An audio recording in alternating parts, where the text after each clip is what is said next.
welcome back to Blue Dog Ventures. Today we're diving into something every backyard chicken keeper needs to know. How to keep your flock healthy and what to do when they're not. I'll walk you through a full chicken health check, the most common illnesses, and what to look for. Plus the best meds and preventives to keep in your chicken first aid kit. Let's jump in. Alright guys, so the first thing I want to cover in this video is how to kind of perform a chicken health on your entire flock, what we're looking for.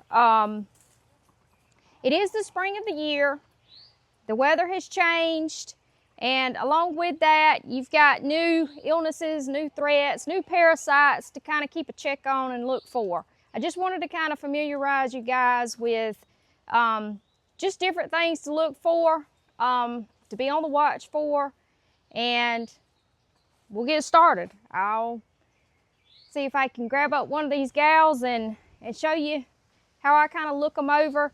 But before I do that, let me just kind of give you a rundown. As a chicken keeper, you should be going into your coop, into your run daily to feed and water, to collect eggs, and during that time you just want to kind of observe your flock as a whole. You know, just watch their behavior.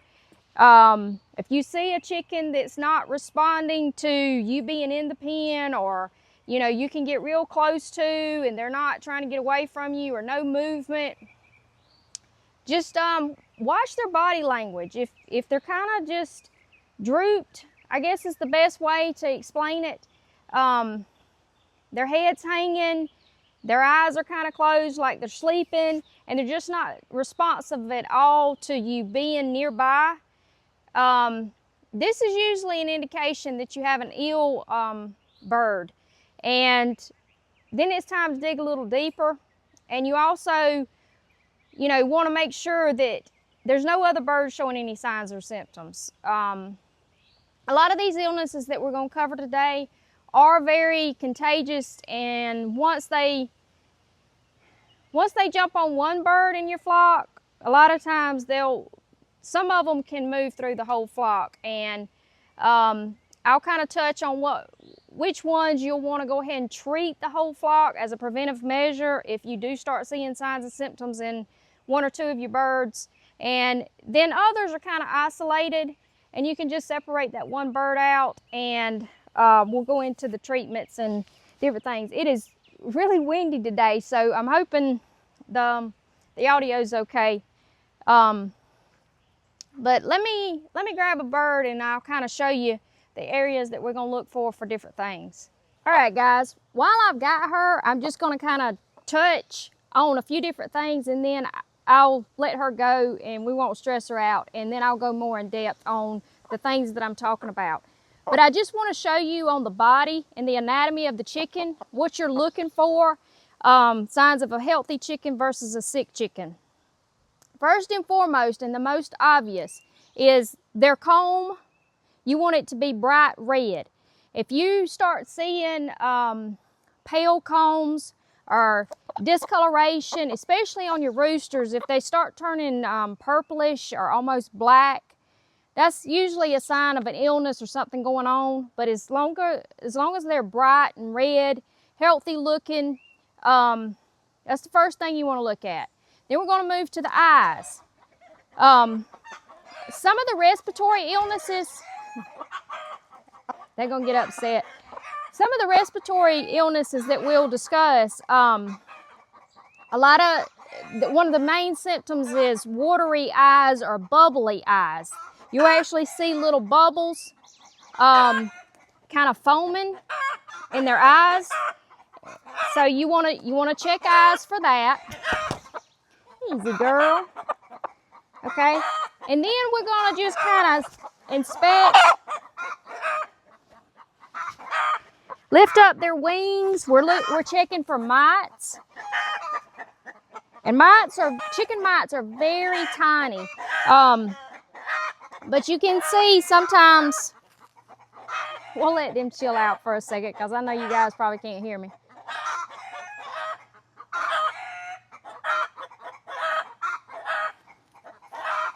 But I keep my chicken wings clipped, so that's why you see this roughness here. But you're just gonna check up under the wings, make sure they're fully feathered, there's no bare spots. Usually bare spots is indication of mite infestation. So you're just checking for that and checking to see if you can visually see any mites. We'll move on down and you'll feel their crop. And like I said, we'll discuss all this more in depth. But their crop is usually about right here. It's a pocket. And usually if they've just been fed or been feeding, it's full and it's very defined. But you want that to have some softness to it. You don't want that to be hard or lumpy. I guess the best way to describe the feel of it is maybe like your bicep muscle. You want it to have some firmness, but you don't want to feel any lumps or hardness in the crop. All right, we're going to move on down to the feet and the legs. They can get scaly legs caused from mites also, where the mites get up under the scales of their legs. So you want to make sure that everything's still nice and smooth on their scales of their legs, that they're not raised up. The feet, we're checking the bottoms of the feet for Bumblefoot. Make sure that the pads, easy girl, I know I'm aggravating you. Make sure that the pads are nice and uniform. There's no swelling, there's no redness or hotness. And fortunately, I don't have any sick birds or any of the things that we're discussing today. I don't have any current issues with any of it, so I don't have any live examples to show you guys. All my girls are nice and healthy, thankfully so. But you also want to check their vent area. Chickens only have one opening in the back. This is where everything comes out, poop, eggs, the whole 9 yards. But this is considered your vent area. And you just want to kind of pull the feathers back. Again, we're checking for any mite infestation. Sometimes mites get back here and they'll break off and chew their feathers and cause feather loss back here. We're making sure there's no stuck on poop or any signs of diarrhea.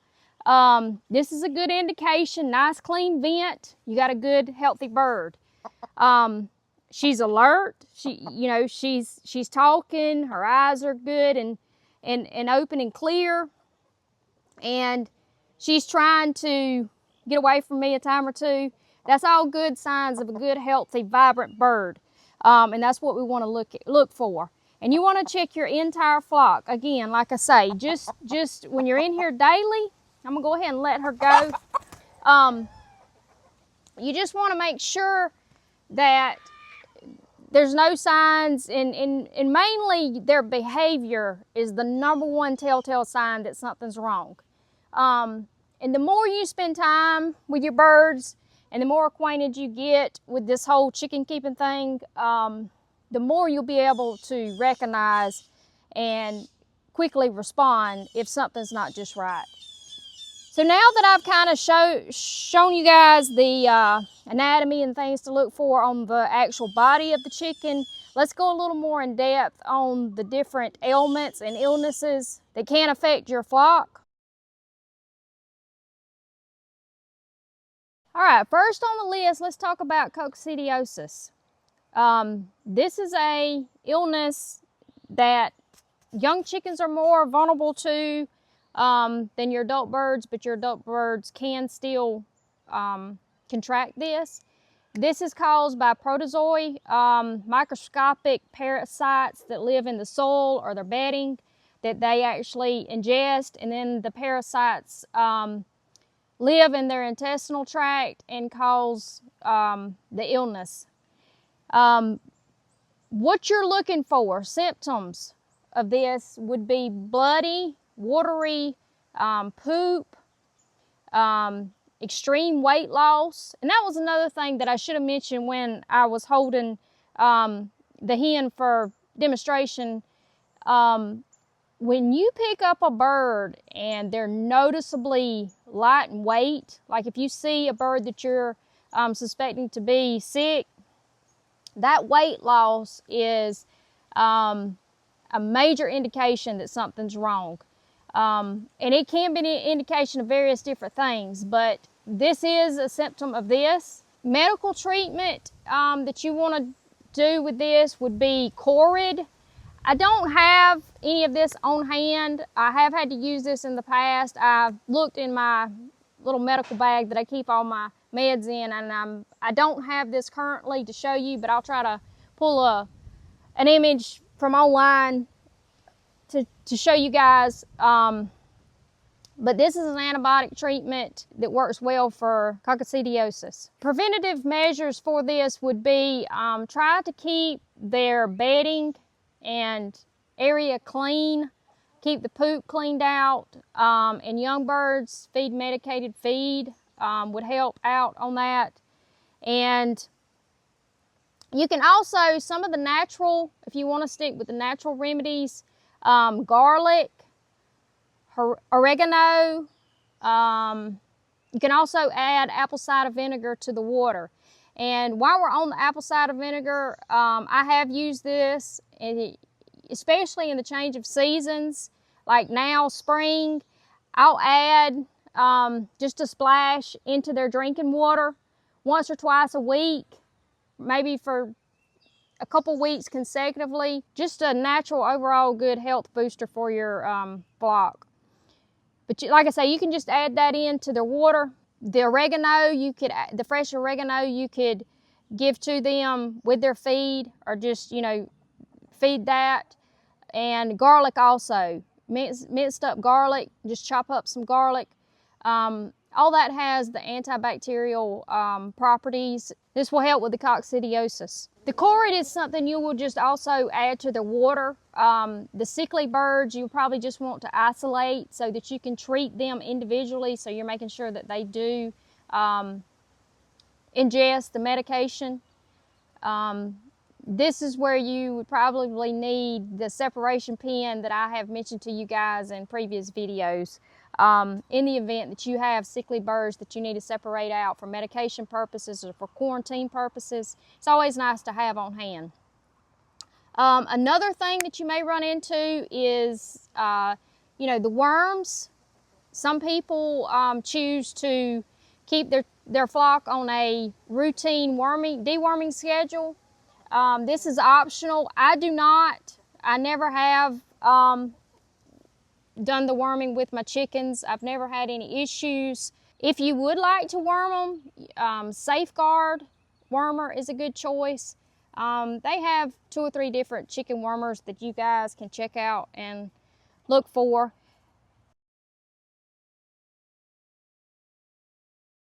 Mites is another thing that you'll probably have to deal with at some point with your flock. Mite infestation, again, this has a lot to do with your bedding and your confinement. Mites thrive in like soiled bedding. Ventilation helps with the mites also. But if you start noticing bald places on your chickens when it's not molting season, or it's obviously not a molting issue, that is a good sign of mites. Again, I showed you how to look. You'll check under their wings. This is a hot spot for mites. They get up under the wings of the chickens. And you'll always want to provide a place for your chickens to dust and have a dust bath. As you can see, mine have a natural dirt floor, and there is the soil type that I have here is very sandy in places, and they have a lot of loose, powdery, dry dirt spots throughout the pen that they dust, and they dust daily. And this is something that if you don't have them on a dirt floor, or you have a different type of soil where it's hard clay or whatever, you will want to provide, I guess, a man-made dust bath for them. And you also can add diatomaceous earth to the dust bath. This helps prevent the mites also. This is completely natural and an all-around good parasite and mite preventative with chickens. You can also, if you do have an infestation in your flock, you can dust your actual chickens with the diatomaceous earth. That's a hard word for me.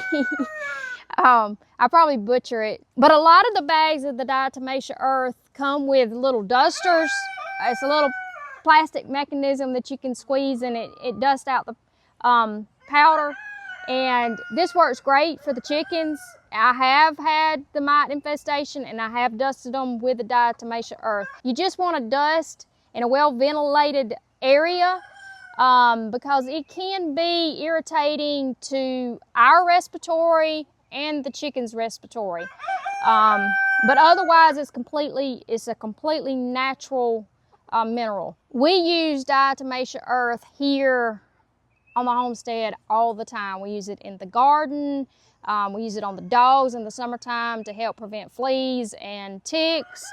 I use it in the chicken flock, in the dust bag. You know, I'll sprinkle it around where they constantly dust. We use it for ants, especially if we're going out of town and we fill up the dog feeder. We'll put diatomaceous earth all around on the floor where it's going to be sitting to prevent the ants from getting into it. I love it, and we use it quite regularly here on the homestead. All right, next on the list, let's talk about respiratory infections. There's a handful of those that can go through your flock: mycoplasma, bronchitis. Things to look for on the respiratory infections: watery eyes, swollen eyes, nasal discharge.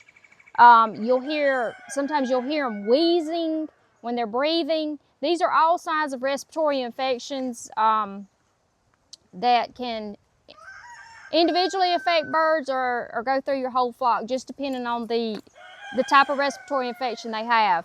A lot of them, though, will run through your whole flock, so if you catch it early in one single bird, you definitely want to separate out and quarantine that bird.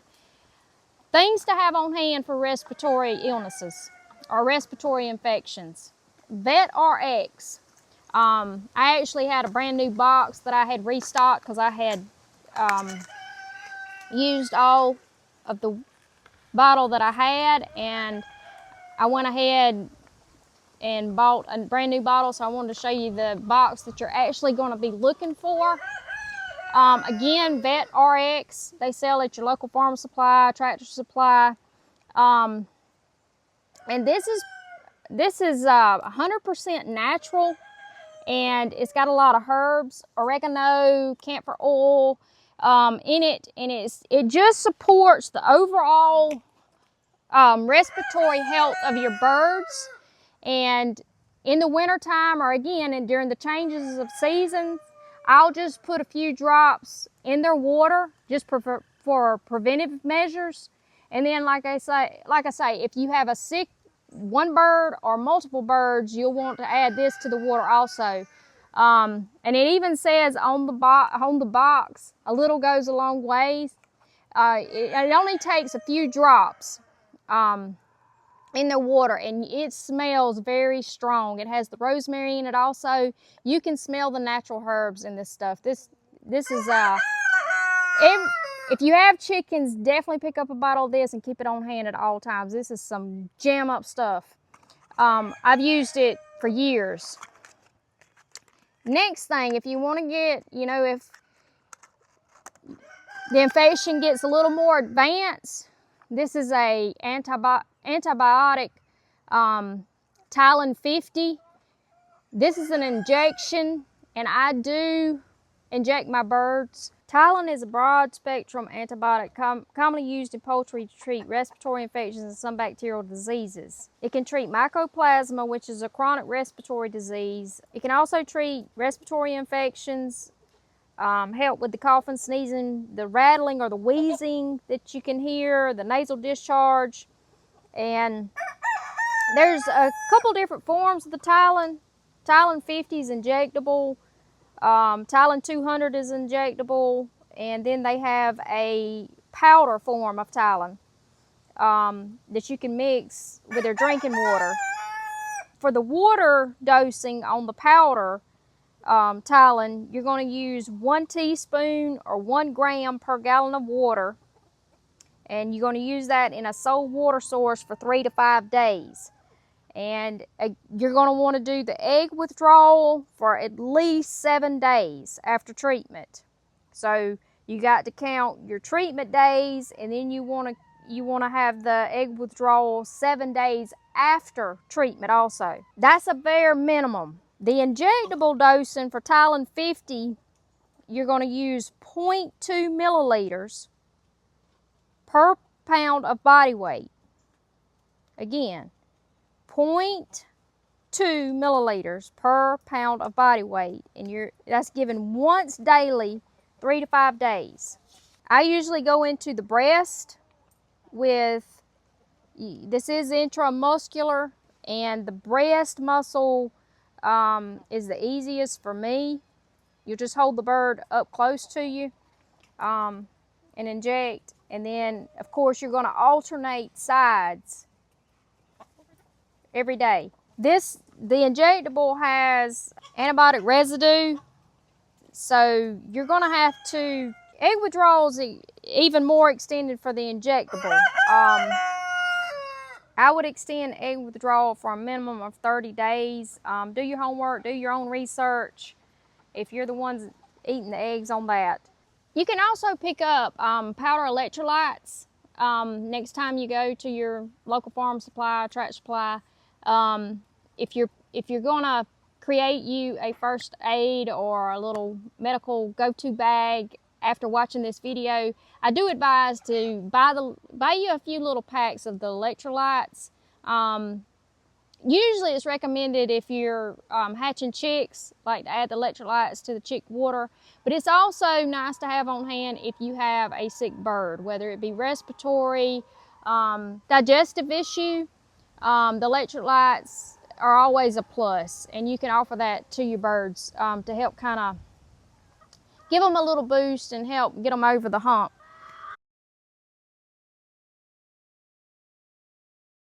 Next thing we want to talk about is egg binding or an egg bound hen. I've never had this issue, so I can't talk firsthand, but I will explain what it is.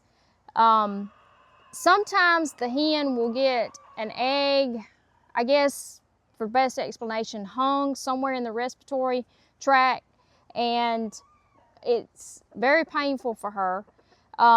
She will be in a hunched stance, like she's trying to lay an egg.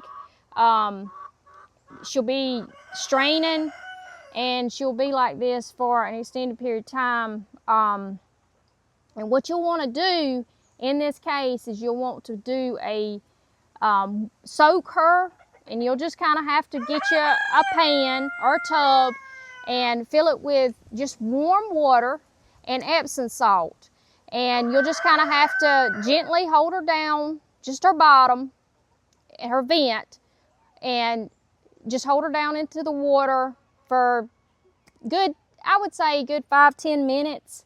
And you may have to do this 2 or 3 times a day. You can also coat her vent with a lubricant, Vaseline, coconut oil, something to help lubricate the area. Offer calcium, and you can also do this in the form of Tums. Just crush it up and let her eat that. And usually that's what this is caused by, is a calcium deficiency. And you may notice if a hen's laying extra large eggs, sometimes they lay double yolked eggs, and you guys may be familiar with that, but if they're just laying enormously large eggs or misshapen eggs, you may want to keep an eye on that hen at all times and offer them more calcium, especially that one single hen. They're more prone to get egg bound than the other hens. So just keep that in mind, the warm Epsom salt bath and the calcium. Okay, Merricks disease. This is one that you do not want to run into. There is no cure for Merricks disease, and normally it results in death. And it's a slow, painful death. A lot of hatcheries will offer to vaccinate your chicks for Merricks disease, but I do want to state this. If you're going to start your flock off from chicks, and when I say start, I mean the very origin of your flock. If you choose to vaccinate against Merricks, that's perfectly fine. That's personal preference. However, if you already have an existing flock that was not vaccinated, and you bring those vaccinated chicks into that flock or around that flock, there is a risk of them making your non-vaccinated flock contract the disease. Because it is my belief that the vaccines that they vaccinate them with are live. So when you bring those freshly vaccinated chicks around your non-vaccinated flock, there is a chance that they could contract for that reason. I hope that makes sense. But so, if you choose to start off fresh with vaccinated chicks, that's all well and good. But just keep in mind that any further birds that you introduce into your flock need to be vaccinated. So if you vaccinate all the way through, and always vaccinate. Don't mix and mingle vaccinated and non-vaccinated chickens. I wouldn't advise you to. I've never used the vaccinations. I've never opted for vaccinated chicks. Never had a vaccinated bird to my knowledge on this place. That's my personal preference. Like I say, you do what's best for you, and just know that mixing of vaccinated and non-vaccinated is not the best idea. The symptoms of Merricks disease, the bird will become paralyzed and basically just waste away. Because of being paralyzed, they won't be able to eat, drink, move. Sometimes you'll see their head twist around. My advice to you, if it's obvious that it's Merricks disease, just cull the bird. Just cull the bird and put it out of its misery, and don't prolong the inevitable and the suffering. As a chicken keeper and having a backyard flock, know that there's going to be times that you have to do this, that you have to put a bird down. For whatever reason, it's going to happen, and it's going to happen more than once. Not necessarily because it's a victim of Merricks disease, but other things, whether a predator gets in and mauls a bird, or trust me, as long as I've had chickens, you're going to run into this quite often. Not often, but you are going to run into it. So know this ahead of time, and know that you are going to have to be able to cull birds if necessary. You are going to have to be able to put them out of their misery. If you're not capable of that, I hope that you have somebody that you can rely on to take care of that for you. I will say that, because that's every chicken owner needs to know that up front. Wry neck. A lot of times you'll see this in baby chicks. Their heads will be twisted around. They'll be walking in circles, not eating or drinking because their neck's pulled around. If this is wry neck, again, it can be similar to Merricks disease, so you have to be careful. But if it's in like really young, day-old, week-old chicks, 9 times out of 10, this is going to be wry neck, and it is very treatable with vitamin E and selenium that you can also pick up from your farm supply, Tractor Supply, etc. I would advise having this on hand at all times if you are hatching. You can feed them by syringe to get it in them. Usually if they're small chicks, you're gonna have to give them some help, and usually you can do that with an eyedropper or a syringe and just squirt it in their mouth. Scissor beak. This is a deformation that they are born with or hatched with. There are cross beak, scissor beak. It's got different names, but their top beak and their bottom beak will be crossed. Hence scissor beak or cross beak. Some people choose to cull them immediately. I have had a few throughout the years, and they have thrived just fine. You may have to do special accommodations for feed and water depending on how bad they are. Again, that's preference, however you want to handle it. But I have had them survive and thrive just fine with the scissor beak or cross beak.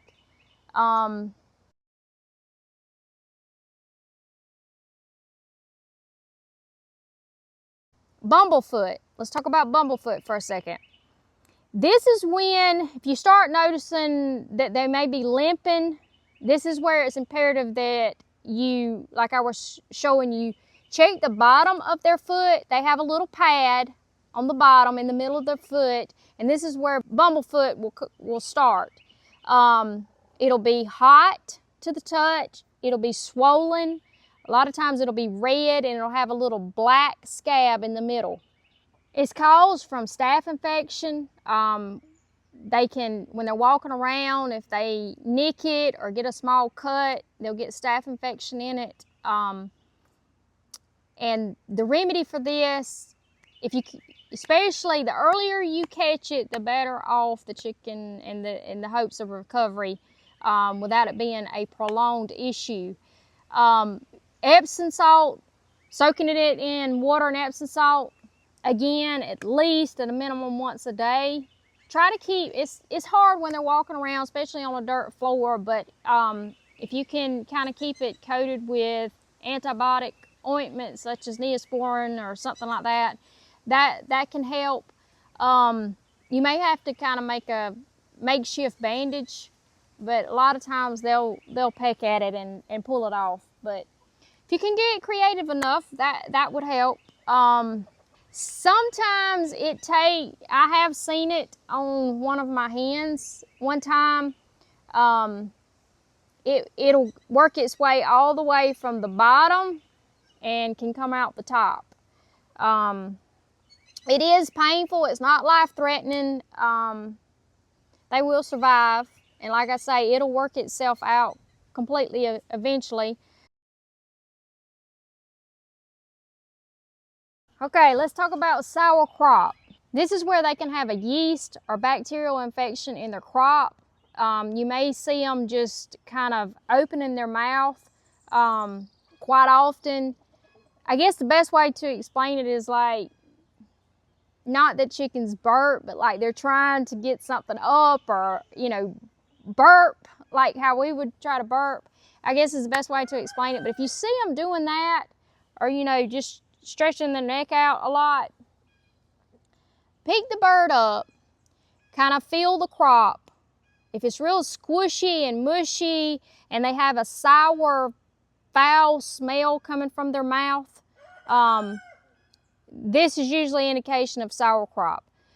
Apple cider vinegar is great for this. What you're trying to do is get probiotics in and combat the yeast. Also, plain unsweetened yogurt. If you can get them to consume this will also help. You want to withhold all food other than the apple cider vinegar and the yogurt for at least 12 hours. Isolate the bird and withhold food for that long. Withholding the food and letting it get cleared out of the crop, and the apple cider vinegar, or like I say, the plain unsweetened yogurt, will most of the time remedy this problem. Another problem with the crop sometimes is impacted crop. Kind of opposite from sour crop. The feel of it it will be hard and lumpy. And what you want to do is you want to just kind of massage it and try to break it up. You can actually feel the lumps in there. Just kind of gently, very gently, just massage and get that broke up for them. This is usually caused by long blades of grass or straw that get caught and clog up the crop. You can also offer coconut oil, olive oil, some type of oil to for them to ingest, to lubricate the crop, to help loosen it up and break up the impaction. But again, just massaging a couple times a day and trying to get that broke up and trying to help get it loosened up so that it'll pass on through is what you're trying to achieve on the impacted crop. All right, that pretty much covers the bare basics of illnesses or diseases that you might run into. Kind of to just touch on it from a beginner standpoint, those are all terms and illnesses and diseases and infections that you need to know about right off the bat. So you'll know what to look for, you'll know how to treat, you'll know how to act promptly to remedy the problem. I would recommend that you go ahead and get you a little medical bag, little medical box set up, just to already have on hand, because a lot of this stuff can happen at the most inconvenient time, whether it be on a holiday where you can't just run to the store and pick it up, or you discover it late in the afternoon and it's inconvenient for you to run to your local farm supply and get what you need and hope that they have it on hand. So I would advise for you to go ahead and get some of the basics just to have in the event that you do encounter some of these problems that we discussed in this video. I've made up a little checklist for you guys of what I recommend that you have on hand. It's completely free, downloadable, just to print off and have. I'll link it in the description below. But on that list, I just go through the meds, a lot of them that I've mentioned in this video, and things, just little small things that will help in big ways that you might not think about. But do go down in the description and find that link and grab that. It's absolutely free. It'll take you less than 5 minutes to download it and just have on hand. And when next time you go to your local farm supply, just pick those things up. Maybe not all at once. Some of the meds can be a little pricey, especially the antibiotics.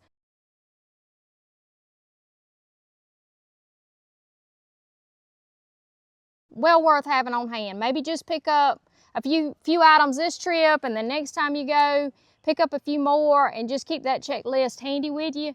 It's definitely helped me out in a bind many times having that stuff on hand. So you guys can definitely check that out and take advantage of it. But if you've ever run into any of these ailments or have other remedies, other natural remedies that you would like to share, I would love to hear about them myself, and I'm sure all the backyard chicken beginners would love to hear about them, and we can swap stuff back and forth in the comments and hopefully have an endless supply of helpful information for everyone. But I think that about wraps it up for this video.